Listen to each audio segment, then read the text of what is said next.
கேள்வி பாருங்கள், சுருக்குக. இதில் 9.8 6.8 அது ரிப்பீட் ஆகுதா? First a cube minus b cube ஃபார்மெட்டில் இருக்குது. அப்போ a கியூப் மைனஸ் b கியூபோட ஃபார்முலா என்ன? a minus b into a square plus ab plus b square. இதுதான் ஃபார்முலா. இப்போ என்ன பண்ணலாம்? இது அப்படியே இங்கே சப்ஸ்டியூட் பண்ணி பார்க்கலாமா? a என்னது 9.8, b 6.8. அப்போ என்ன வரும்?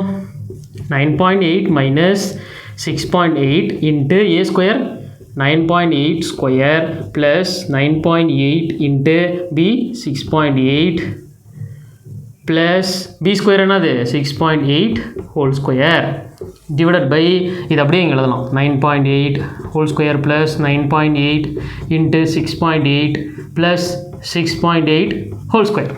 சரிங்களா?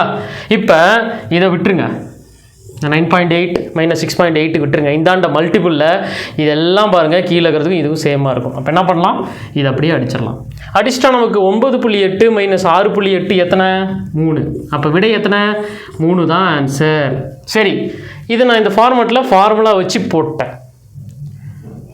இன்னொரு விதத்தில் பாருங்கள், இப்படி 9.8 6.8 இப்படி ரிப்பீட் ஆச்சுன்னா டைரெக்டாக ஏன் 9.8 மைனஸ் 6.8 போட்டு போயிடக்கூடாது? ஈக்குவல் டு 3ன்னு விடையாக போட்டுறக்கூடாது? எனக்கு தெரியாது.